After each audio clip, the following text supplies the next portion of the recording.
Perubahan iklim telah meningkatkan kerentanan kota terhadap bencana hidrometeorologis seperti banjir, suhu ekstrim, dan berkurangnya ketersediaan air bersih.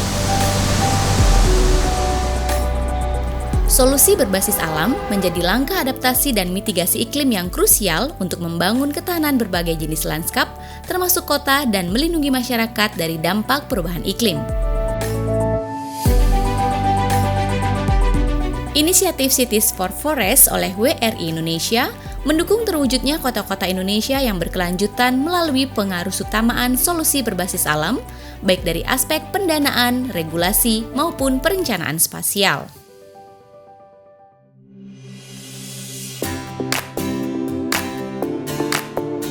Melanjutkan kinerja tahun sebelumnya, pada tahun 2023 ini kami memfasilitasi kota-kota mitra untuk menerapkan solusi berbasis alam hingga ke dalam rencana detail tata ruangnya.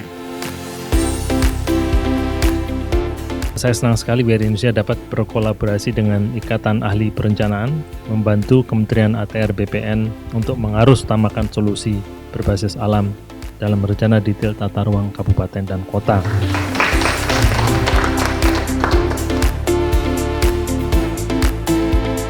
Untuk RDTR ini menjadi satu hal yang sangat penting saat ini oleh teman-teman pemerintah kabupaten kota untuk bisa menyusun dan menetapkan peraturan kepala daerah dengan RDTR. Dengan adanya solusi berbasis alam ini tentu bisa menambah informasi atau memperkaya di dalam rangka melakukan analisis di dalam proses berusaha. Nah, mungkin ini adalah satu bentuk bagaimana nanti RDTR ini bisa disusun dengan baik sesuai dengan aturan pedoman yang kita punya sekarang ini.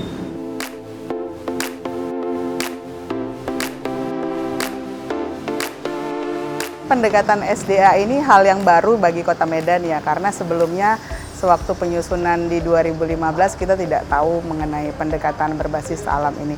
Tapi dari pelatihan ini kita bisa tahu mungkin hal-hal yang bisa diterapkan di Kota Medan itu adalah salah satu memanfaatkan lahan-lahan tidur yang ada di Kota Medan.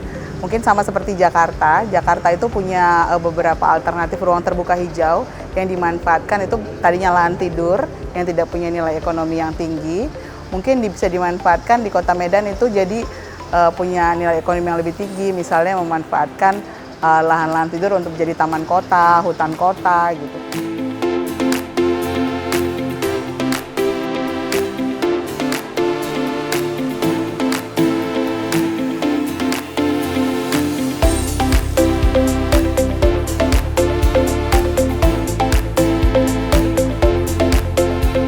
RDTR yang kita susun adalah benar-benar RDTR yang harus memberikan kenyamanan, kehidupan, terutama kesejahteraan. Tentu ada RDTR yang kita buat hari ini itu menentukan beberapa puluh tahun ke depan kehidupan masyarakat itu seperti apa. Jadi secara khusus untuk Provinsi Papua Barat sudah ada perdasusnya yang dikembangkan adalah Provinsi Konservasi atau Provinsi Berkelanjutan. Sehingga hari ini kalau ada pengembangan model solusi berbasis alam di RDTR, tentu itu akan saling bersinergi dengan tujuan pembangunan Provinsi Papua Barat sebagai provinsi konservasi atau provinsi yang berkelanjutan.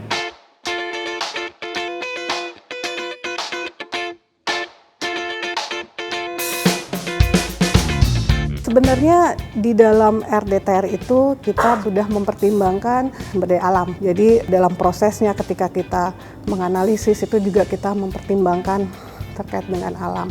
Misalnya ada beberapa ketentuan di dalam RDTR DKI Jakarta seperti misalnya ketentuan kegiatan pemanfaatan ruang dan penggunaan lahan.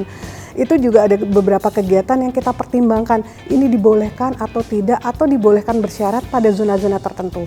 Kemudian ketentuan intensitas dengan nilai tertentu di kawasan yang memang rawan bencana. Bukan berarti kita tidak boleh ada pengembangan, tapi di daerah rawan-rawan bencana itu memang kita harus tahan. Mari kita wujudkan kota-kota di Indonesia yang tangguh dan berbasis alam melalui Cities for Forest.